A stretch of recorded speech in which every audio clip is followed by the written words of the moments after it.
we twogerera obunkenke bw'amaanyi eri abo abalangirirwa abayita mu kadirisa mu kalulu ke twakakuba amabega 26 kakati bano munnange balina kye bayita sleepless nights basula bakukunadde nga lumonde mu kikata oluvannyuma lw'okubeera nti batya ti essaawa yonna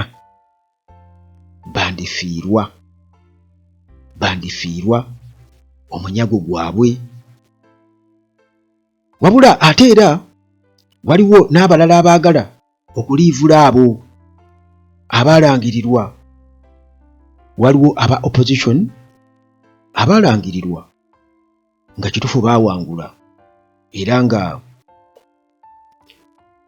bano balina obuzibu bw'amaanyi nnyo kubanga aba NRM abamu nga balaba bannaabwe baasobola okubba naye ng'ate bo tebaasobola kubeera nga babba. Kati n'olw'ensonga eyo kino nakyo munnange kiri awo nti waliwo n'aba opposition era still nabo nga emitima gibeewanise abasajja bayinza otukola nga kye baakola gundi. Kakati lisiti nnene gye nandyagadde okubeera nga nkuyitiramu ani gwe bagenda okubeera nga oba ani asula teyeebase gwe bagenda okubeera nga bakubamu ttooki mu kkooti ddala wawangula tewawangula. Kati n'abo abaawangula abaasobola okuluyitako aba opposition nabo ng'oba oli awo kkooti nga bwe tukimanyi bulungi nti kakati bino byakulagulira bulagizi nti ono ogwo mugusale weemuti ogwo bweguti obwemuti kkooti tebanko independent. Kakati parliament emaze okubeera nga yo already setting a date nga bwe nakutegeezako mu mboozi yaffe eyise eya swearing in eyaba MP ey'okulayira kwaba MP akakiiko k'ebyokulonda bekaafowadinga nga abawangudde January 2026 naye niwankubadde nga bano bali ku lisiti ey'okulayira 3 ku bo ebintu biyinza obutabatambulira bulungi yadde n'akamu. 3 ku babaka 529 abali mu palamenti oba akakiiko k'ebyokulonda bekakakaza nti kati bano be babaka abalondeddwa mu kisanja kya 2026 paka 2031 nkugambye nti balina kye bayita sleepless nights basula tebeebase kubanga essaawa yonna ebintu biyinza okuvataaninga.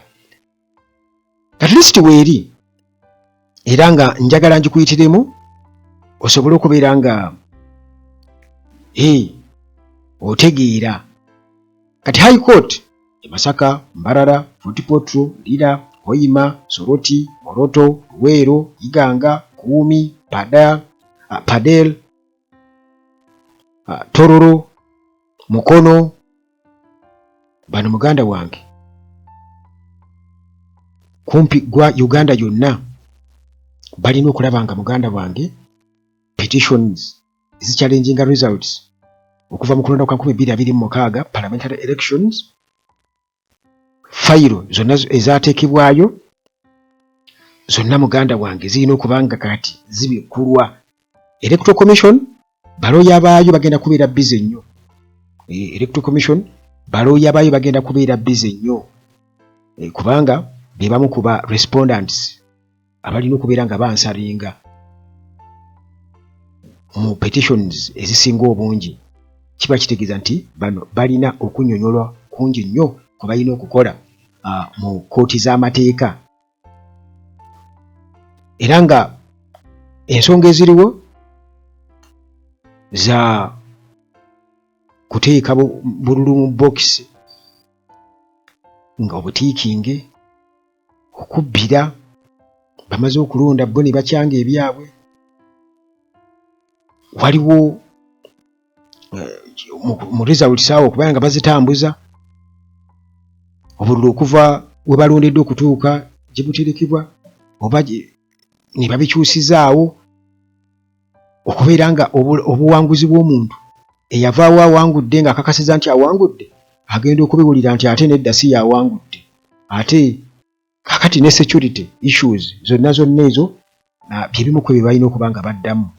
Kale wagenda kubeerawo cases ennyingi nnyo naddala bagamba nti cases ezisinga obungi zaba Woman MP 24 ku ezo 3 petitions zikwatagana n'aba Woman MP engeri gye bakwasaganyaamu mu districts ez'enjawulo. Abululu bo baabubba nnyo. Kakati kooti kitegeeza egenda kusalawo nti oba egenda ku cancellinga results oba bagenda kuordaringa by elections okuddamu okulonda oba okubeera nga bagoba omusango ba dismissinga petitions oba okubeera nga basazaamu results. Kati olwo omuwaabi ne bamulangiriranga omuwanguzi oba loser baluuza ne babeera nga be balangiriddwa nga bawiina. Kale kwegamba ebyo bye tusuubira. Kale tukimanyi bulungi nnyo nti mu district ez'enjawulo nga benkugambye naye mu bunfimpi kankuyitiremu wano nti Embarara High Court ni wagenda kubaawo okusalawo wakati wa Robert Mwesigwa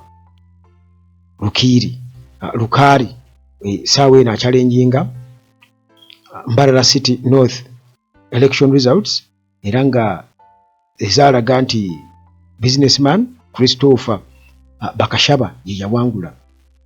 Ate nga omusango omulala results eza Mawokota North MP wano tulaba Hilary Kiyaga nga awaabira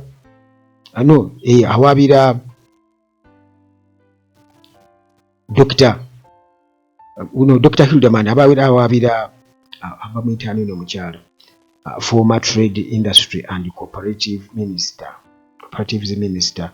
Amelia Kyambadde. Kakati era wagenda kubeerawo petition erimu Kayunga district MP results zino obuwanguzi bwe nga ku kadi ya Nup Harriet Nakwede ono eyamuwaabira ye Jacqueline Birungi ku Businje. Kooti y'Emukono egenda kuba ehandlinga petition yeeyo. Former Minister Sarah Opendi Acheng ono naye agenda kubeera mu kooti nga achallenginga obuwanguzi bwa Angela Okoth Tororo High Court era nga byonna tubirindiridde kubanga obululu bwali butono nnyo mu makati gaabwe obwawanguza oli gwawawaabira. Ate munna People's Front for Freedom naye ayinza munnange okubeera nga ekifo kya kifiirwa obuwanguzi bwe. Asinansi Nyakato kubanga munna NRM Diana Namugenyi Obwori bwatu yateekayo petition. Joseph Sewungu owa Nup naye ekifo kye kiyinza okumugenda singa Buluka era nga ali mu Rio Estate Ismail Semakula ono nga obululu 46 kigambibwa okuba nti Sewungu bwe yasingako ku Semakula. Ewalala Rose Nalubowa owa Nup guno omusango bali ku social media nnyo obuwanguzi bwe bamubbibwako Justin Nameere owa NRM era bino Jene Museveni yabiri mu butereevu. Nameere tumulaba nga kugambye agezaako okulaga nti Nalubowa talinaawo kipya kyazzaako mbu yamutwali wa Jene Museveni ng'ayagala Nameere amuyamba amuwe n'omulimu mbu amuyambe kugamba agezaako kwewanika mu mbeera efaanaganako bwetyo naye nga bino biri mu kkooti Masaka City Woman MP.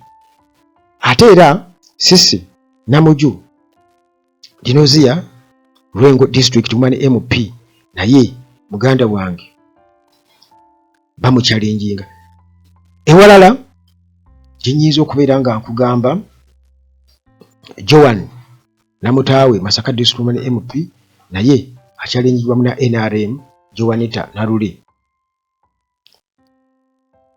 Abo bensobodde okubeera nga nkufunirayo kubanga Woman MP be basinga obungi era ebirala byonna tujja kuba tubitegeera okusinziira ku ki munnange kye tunaaba tufunye nalulu okuva mu kkooti. Katubasabire kubanga Robert Kyagulanyi Ssentamu bw'atyo nga ayita mu Secretary General David Lewis Rubongoya bagamba mmwe mwenna abalina petitions ab'emulugunya mugende mu kkooti muteekeyo emisango ku mitendera gyonna muleme kutuula butuuzi. Era ng'awo nga bwe nkugambye nti kiba kitegeeza nti kituufu okubeera nti nga bwe bakikoze nabo ate gwe bw'otoogende mu kkooti kwewozaako era kijja kubeera kirala nti bino just kati tulinga abali mu zzaala. Kuba gavumenti batetambulira ku mateeka tuba mu zzaala. Kakati zzaala tugenda kumuzannya tugende mu kkooti. Si lwakuba nti kkooti zigenda kusala amazima oba oli awo just kaba kafansonyi kubanga bannaffe bali be balina ensonga lwaki babeera basazeewo nti ogwo bagwovatanenge ogwo bakole bwe bati. Kati tukyagendera ku mmase yaabwe. Nkugambye nga bwe tutwaliriza obudde.